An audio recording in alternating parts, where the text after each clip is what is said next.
গান গাওয়ার জন্য কোনটা ইম্পর্টেন্ট, ব্রেন নাকি গলা? ভিডিওতে অরিজিৎ সিং কি বলে একটু দেখে নিই। एज अ सिंगर गला इम्पोर्टेंट नहीं है. गला is basically your machine. You have that system inside you और उसके बारे में नहीं सोचना है. বুঝলেন কি বললো?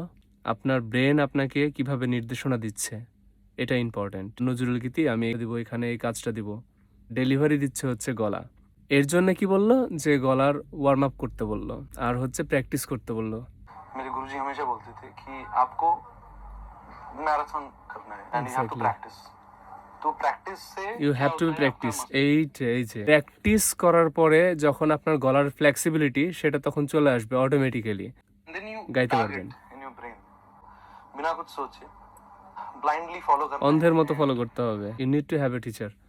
और उनको फॉलो करते हुए you have to warm up mentally also your गोल.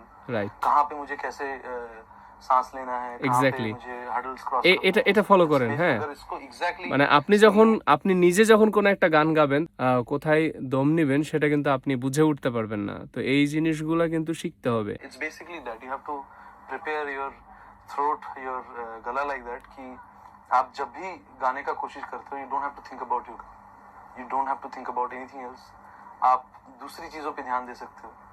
ভেতরে একটা ভয় কাজ করবে, হার্টবিট ধকধক করবে, তখন দেখবেন যে আপনার গলাটা আপনাকে সেভাবে সাপোর্ট দিচ্ছে না। ব্রেন কি আপনার গলাকে ডেলিভারি দিতে সাহায্য করে? অবভিয়াসলি তাই। এই জন্য সবাই বলে যে কনফিডেন্টলি গান গাও। কনফিডেন্ট আপনার যখন মগজে আসবে যে হ্যাঁ আমি এটা পারবো, তখন আপনি কিন্তু আপনার গলাটাও কিন্তু খুব সুন্দরভাবে আপনাকে সাপোর্ট দিবে। যদি অন্য ভয় ভীতি চিন্তা করেন, আপনার গলা কিন্তু আপনাকে সাপোর্ট দিবে না। তো গান কিন্তু এখান থেকে আসে।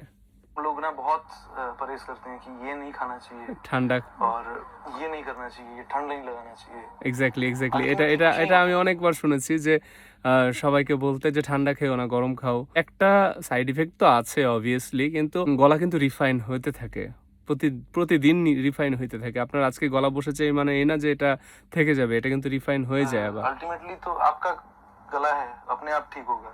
आई थिंक এই बहुत যে नेचुरल प्रोसेस है ये. गले को রাইট, अपने हिसाब से रेस्ट देना चाहिए.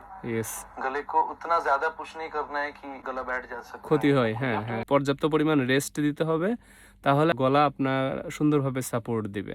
ভাবে গলাকে প্রেশার দেওয়া যাবে না, সফটলি গান গেতে হবে। गला बैठा भी है, you can still sing, it will sound different.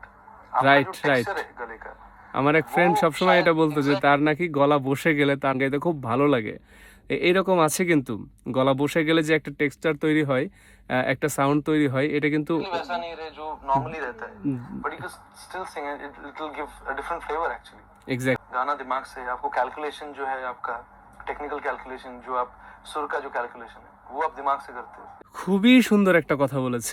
সুরের যে ক্যালকুলেশন সেটা আমরা মাথা দিয়ে করি, ওটা ন্যাচারালি যে প্রসেসিংটা করি সেটা হচ্ছে গলা দিয়ে করি, সেটা প্র্যাকটিসের দ্বারা। ভিডিওটা দেখে এত ভালো লেগেছে আমি শেয়ার না করে পারলাম না।